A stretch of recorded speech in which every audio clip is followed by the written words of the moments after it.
Shalom, meus irmãos, bem-vindos a mais um estudo da Torá que nós temos sempre depois do horário do Havdalah. E hoje nós vamos tratar de um assunto que é realmente importante para a nossa vida. Isso, obviamente, que a Torá trata de maneira muito detalhada, mas nós nem sempre atentamos para todos os detalhes. Então, eu sei que nós temos, de uma maneira geral, todos nós temos alguma dificuldade nisto, mas algumas pessoas têm um pouco mais.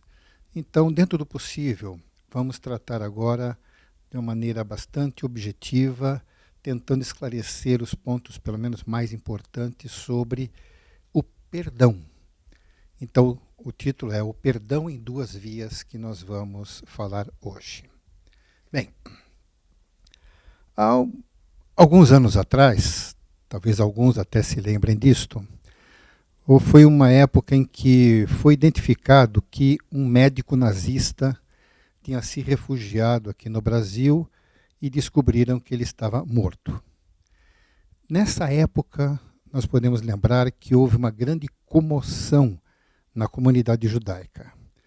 E um conhecido rabino que foi entrevistado, ele falou muitas coisas sobre o que se conhecia a respeito daquele médico nazista. E, em determinado momento, nessa entrevista, ele disse com todas as letras: nós nunca perdoaremos. E não foi apenas ele. Depois, outras entrevistas, outros falaram a mesma coisa, mas o que achei interessante é que isto veio bem claro da boca de um rabino, de um líder religioso. Acredito até que essa expressão foi aceita como plenamente justificável por muitas pessoas, haja vista as grandes atrocidades cometidas pelo referido nazista. Ele foi responsabilizado por infligir sofrimentos atrozes a um grande número de prisioneiros de um campo de concentração e também por ser responsável por muitas mortes. Mas será que esta frase do rabino se fundamenta na Torá? Ou é apenas baseada num sentimento emocional e pessoal? Seria mesmo um sentimento justificável? Bem, humanamente falando, encontraremos muitas justificativas para dizer que ele estava certo. Com certeza, muita gente vai concordar com ele. Já vi até mesmo pessoas, vamos chamar do contexto bíblico, falando coisas assim: eu não consigo perdoar tal pessoa.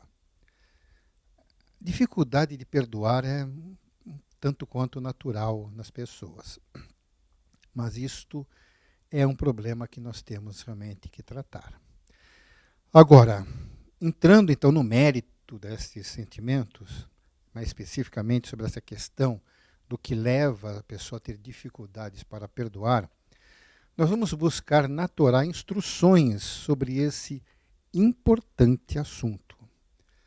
Vamos ver um texto que encontramos no livro de Isaías, capítulo 43, verso 25, que diz assim: Eu mesmo sou o que apaga as tuas transgressões por amor de mim, e dos seus pecados me não lembro. Depois você confere essa leitura e leia várias vezes. Primeiramente, nós vamos ver aqui que o próprio Eterno é o primeiro a dar o exemplo de como lidar com a ofensa. E ainda devemos considerar, olha só, o grau da ofensa. Pois qualquer ofensa ao Criador será de uma gravidade inimaginável. É muito mais grave ofender o Criador do que ofender outra pessoa.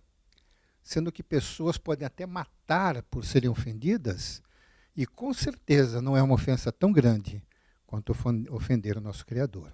Agora, vamos prestar atenção no texto das Escrituras, no texto do livro de Isaías, e vamos ver num ponto ali da frase em que o Eterno diz que apaga as transgressões para o seu próprio bem.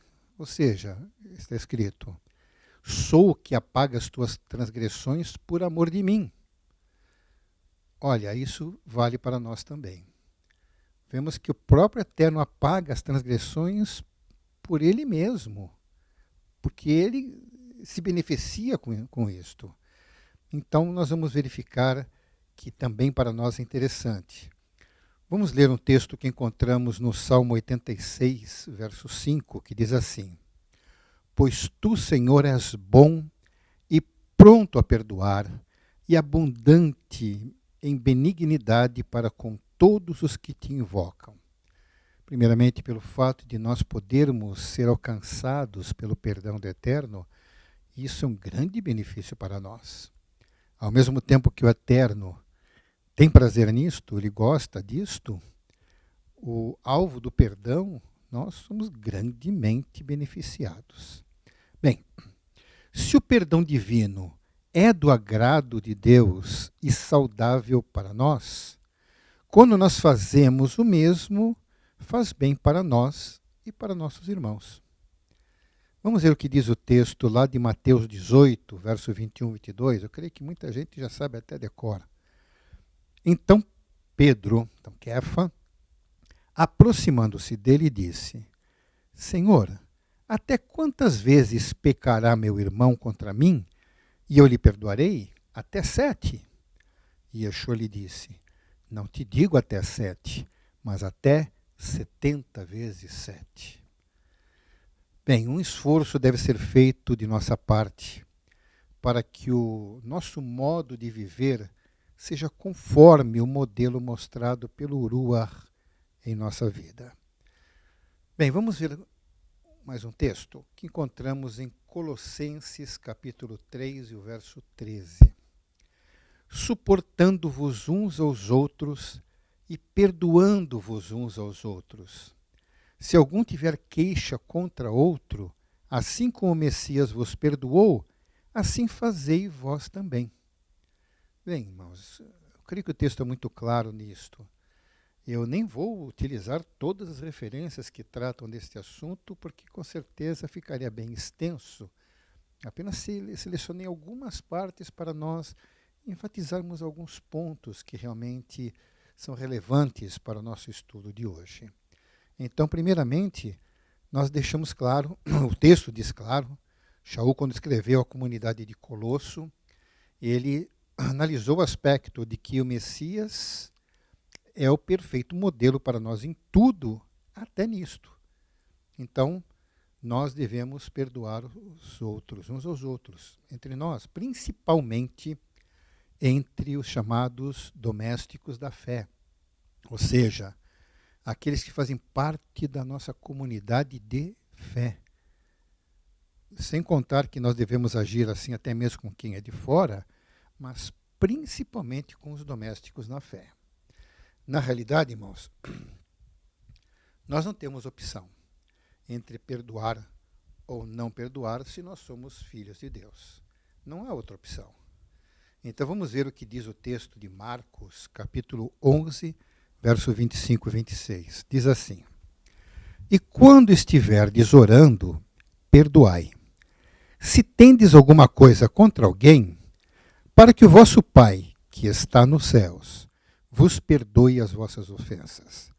Mas, se vós não perdoardes, também vosso Pai, que está nos céus, vos não perdoará as vossas ofensas. Bem, estamos vendo uma coisa atrelada à outra. Eu sei que se perguntar para qualquer pessoa, você quer ter as suas transgressões perdoadas? Quem vai dizer que não? Mas está ameaçado nós não sermos perdoados se nós mesmos não tivermos a disposição em perdoar.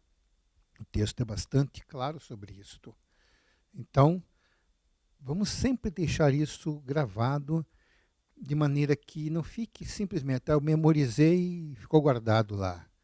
São coisas que de vez em quando tem que ser relembrado. Bem, nós também podemos atentar para alguns detalhes sobre o que significa perdoar. Talvez se pegar no dicionário nós vamos ter muitas explicações, umas que não tem nada a ver com o que nós estamos colocando aqui, mas olha só. Primeira carta de João. Então, 1 de João, capítulo 1 e verso 9. Diz assim: se confessarmos os nossos pecados, Ele é fiel e justo para nos perdoar os pecados e nos purificar de toda injustiça. Então, a primeira coisa que nós temos que analisar é o quanto importante que nós realmente nos arrependamos. Olha só. Ainda que nós lemos lá na parte, no livro de Isaías, que o Eterno perdoa, que Ele tem essa disposição porque faz bem para Ele mesmo, nós vamos entender que o perdão não é uma coisa automática. Há muitas pessoas que acham que o Eterno não vai relevar. Se a pessoa se esforça para ser boa, então tudo que ele fizer de bom anula o que ele fizer de errado. Nós sabemos que não tem base na Torá isso não, de forma nenhuma. Então, o perdão então, não é automático no sentido de que o Eterno vai limpando. Não é assim. Nós não é assim no sentido de sermos perdoados sem nós fazermos alguma coisa. O que nós temos que fazer? Temos que pedir perdão confessando o pecado.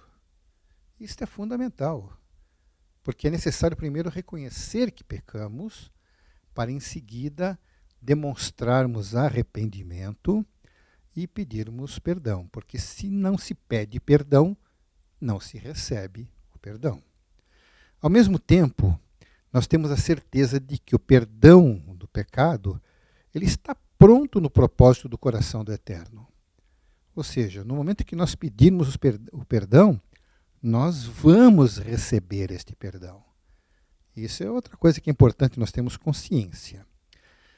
Perdoar também significa relevar.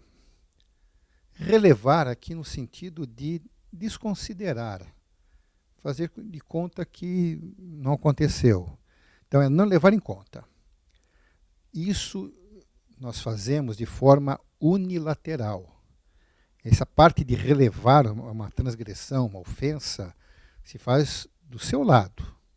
Não importa o que a outra parte fez, se arrependeu, se pediu perdão ou não. Tem essa parte nossa, essa predisposição para perdoar. Então, quando nós relevamos, não levamos em conta a ofensa, nós já estamos fazendo um bem muito grande para nós mesmos. Então, não depende de outra pessoa pedir perdão ou não. Okay? Então tem que ser unilateral. Isso faz um bem muito grande para nós mesmos.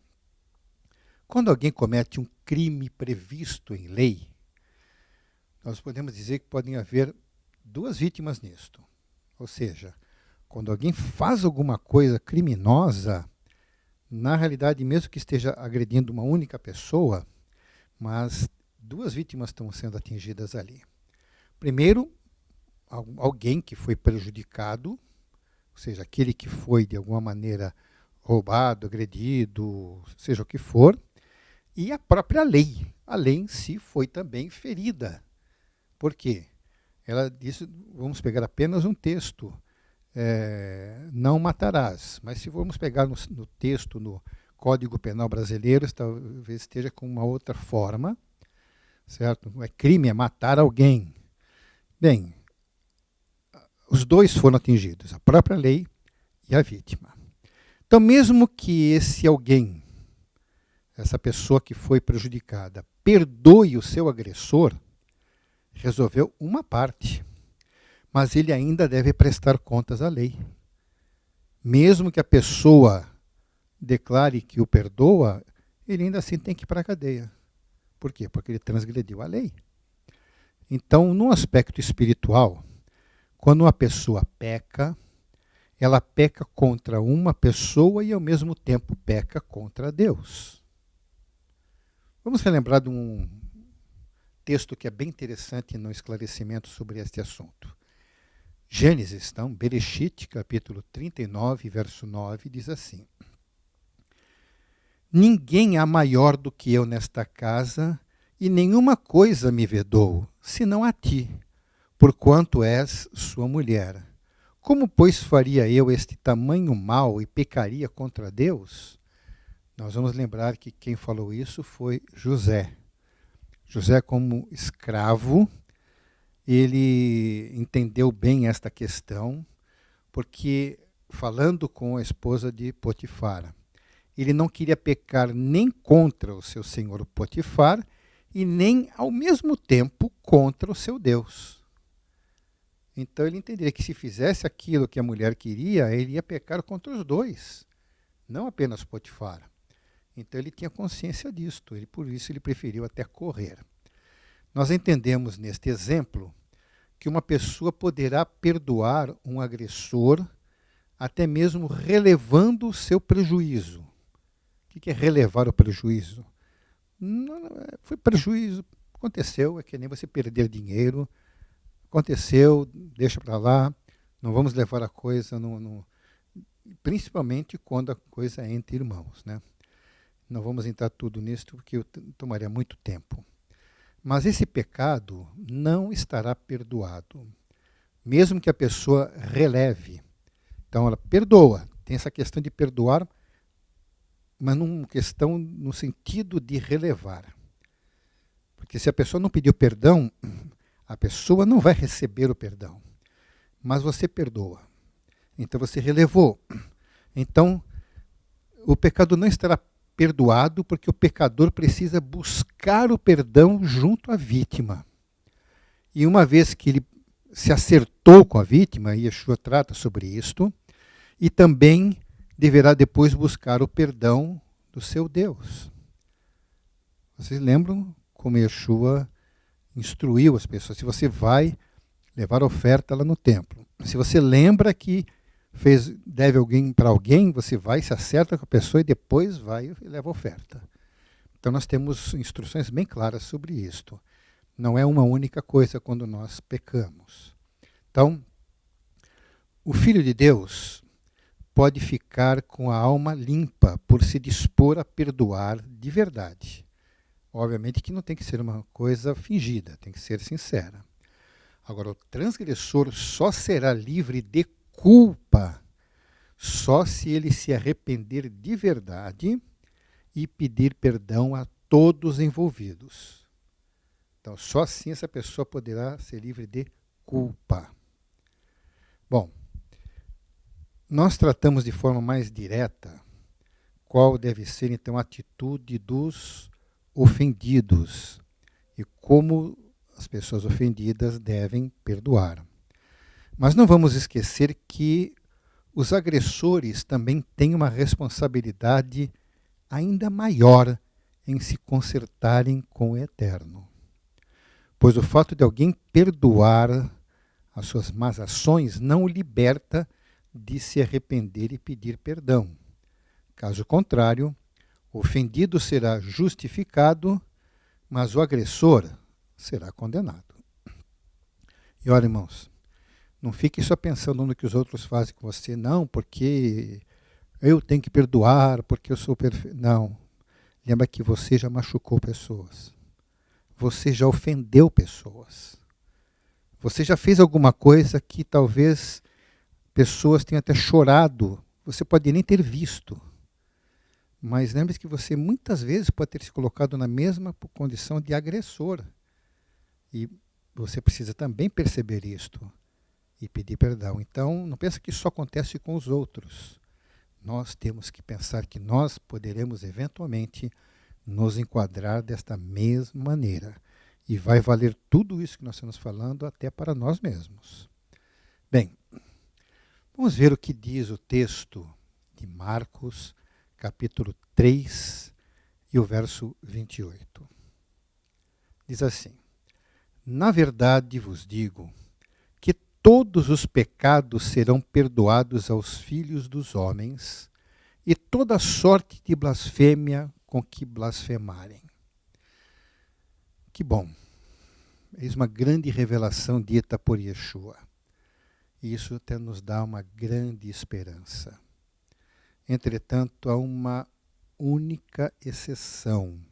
Olha bem, o texto diz que todos os pecados serão perdoados, e toda sorte de blasfêmias com que blasfemarem. Mas vamos continuar o texto? Verso 29 agora. Qualquer, porém, que blasfemar contra o Espírito Santo, nunca obterá perdão, mas será réu de eterno juízo. Olha só, esse texto é importante. Mas calma que não se enquadra aqui sem querer. Esse texto ele tem que estar junto com outro texto que nós encontramos em Hebreus, capítulo 6, versos 4 a 6. Diz assim: porque é impossível que os que já uma vez foram iluminados e provaram o dom celestial e se fizeram participantes do Espírito Santo e provaram a boa palavra de Deus e as virtudes do século futuro e recaíram, que sejam outra vez renovados para arrependimento, pois assim quanto a eles, de novo crucificam o Filho de Deus e o expõem ao vitupério. Bem, nem todo mundo entende esses textos. Então, nem todo mundo entende o que é o pecado contra o Espírito Santo. Bem, irmãos, vamos entender uma coisa. Primeiramente, quem é que nos convence do pecado? Acho que todos sabem. É o Espírito de Deus que nos convence do pecado, da justiça e do juízo. Então, se ele não nos convencer que nós pecamos, nós sequer teremos consciência disto. Certo? Então, quem nos faz entender o plano da salvação do nosso Deus? Quem nos faz compreender que o sacrifício de Yeshua é suficiente para nos justificar de todo o pecado? Quem nos faz entender isso? Nossa capacidade intelectual? Sabemos que não. Porque muitas pessoas reconhecidamente inteligentes às vezes não entendem isto. É necessário que haja ação do Espírito de Deus. Sem a ação do Espírito de Deus, nós não reconheceremos nossos pecados e nós não vamos entender a salvação do nosso Deus. Essa é a ação do Ruach. É Ele quem faz isto. E se alguém rejeita isto conscientemente, ou seja, a pessoa simplesmente diz, eu não quero mais, a pessoa rejeitou aquilo, aí a coisa fica complicada. Está rejeitando a ação do Espírito de Deus. Está, eventualmente, até mesmo acusando de uma coisa errada da ação do Espírito de Deus, e ele se afasta da vida da pessoa. Se isso acontecer, nunca mais essa pessoa será convencida do pecado. E se a pessoa não for mais convencida do pecado, ela não vai se incomodar mais com isto. Se ela não se incomodar mais com isto, ela não vai se arrepender. Se ela não se arrepender, não vai pedir perdão. E se ela não pedir perdão, não será perdoada. Isso é uma coisa muito séria. É uma coisa que nós temos que levar realmente em consideração. São coisas tão graves que isso afeta a existência eterna da pessoa. É nesse contexto que muitas vezes eu até uso uma expressão para aqueles que usam muita frase, não, que a pessoa pode perder a salvação. Irmãos, perder, a gente perde dinheiro, a gente perde objetos, porque foi sem querer, caiu, não sei onde deixei, perdi. Ninguém perde de propósito. Ninguém escolhe perder. Por isso que não se perde a salvação, mas as pessoas podem escolher rejeitar a salvação. Algo consciente. Então não é por descuido, não, sem querer. Não. A pessoa simplesmente rejeitando, não tem volta. Não tem volta. Um pecador pode ser um pecador terrível, Mas no momento em que o Espírito de Deus o faz entender, ele se converte, ele muda. Veja o próprio exemplo do apóstolo Paulo. Paulo era cruel. Paulo não se incomodava em matar ou consentir na morte. Paulo era um criminoso. Porém, no momento em que o Espírito de Deus tocou no coração dele, ele se arrependeu. Ele teve uma nova vida.